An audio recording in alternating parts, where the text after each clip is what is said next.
हामी चाहिँ आज डल्ले खोर्सानी रोप्दैछौँ। हामी भन्नाले बेसिकली बढी जस्तो आमाले गर्नुहुन्छ खोर्सानी। यो वर्षको खोर्सानी रोप्दै हुनुहुन्छ डल्ले खोर्सानी। मक्का पनि फलाउँछु, खोर्सानी पनि फलाउँछु, एकै ठाउँ रोप्छु। म त बोडी फर्सी लहरिँदैछ।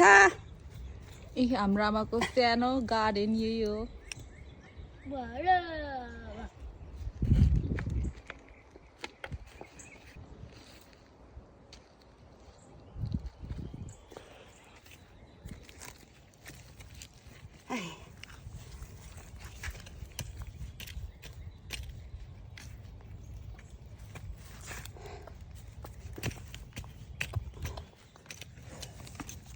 डल्ले खोर्सानीको बिउ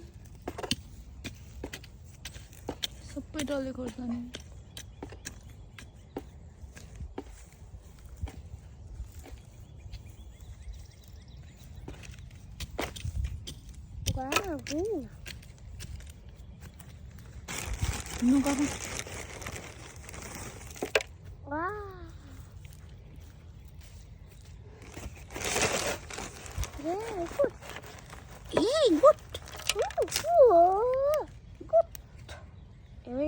खोर्सानी फल्साएर खानुपर्छ हौ, नाति खान्छ हौ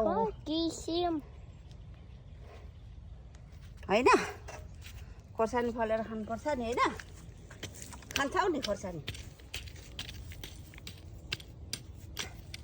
त्यो माछा पाल्लामा त बिउ पुगेन भने पुगेन भने सिधा सिधा अलि ओह्रो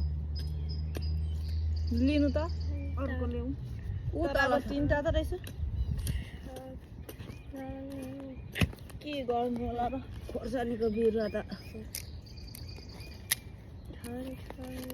मेरो उयो पो फुल पो त उयो गर्नुपर्ने थियो साँच्चै। त्यहाँको गोड्नु सबै झारै झार उम्रेछ।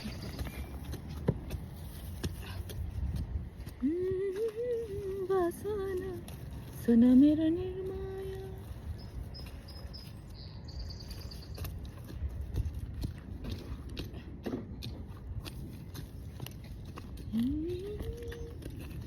होइन श्रेयस उँधोलाई हेर्नु तेरो नभन, उँभोलाई निरा भन्नु। अनि के पो भन्थ्यो बिर्सी पाले गीत त त्यति माथि बोकेर।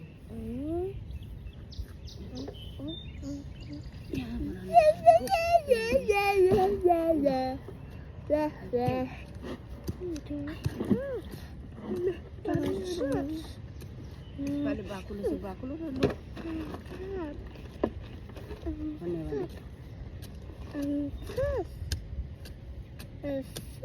रोप्यो। लौ लगाउ त यो यो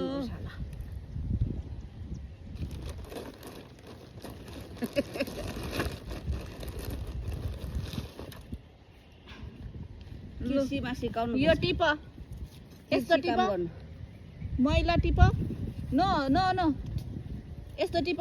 कृषि काम गरेन भने खानु पाउँदैन। मैला टिप न श्रेयस। यस्तो टिप न यो कृषि काम गर्नुपर्छ अनि मात्रै खानु पाइन्छ।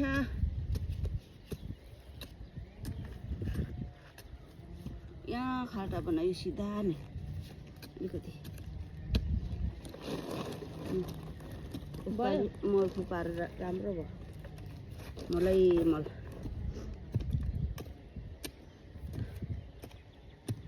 यता आऊ न। यहाँ त पहिला पनि मल थुप्रो थियो, अझै मल भयो यहाँ त। यहाँ त ठुल्ठुलो हुन्छ खोर्सानी। अब एउटा त्यो सागको सिधा अलि मास्तिर हो त्यहाँ ए मास्तिर भन्दो रहेछ मुनतिर भने यतिको हुन्छ खोर्सानी खप्पर दिइहाल्नुपर्छ। जरा पर गएर पो पहेँलिन थालेको रहेछ त।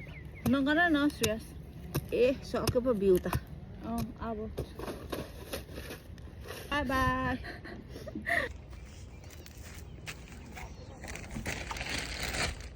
Let's go Shreyas.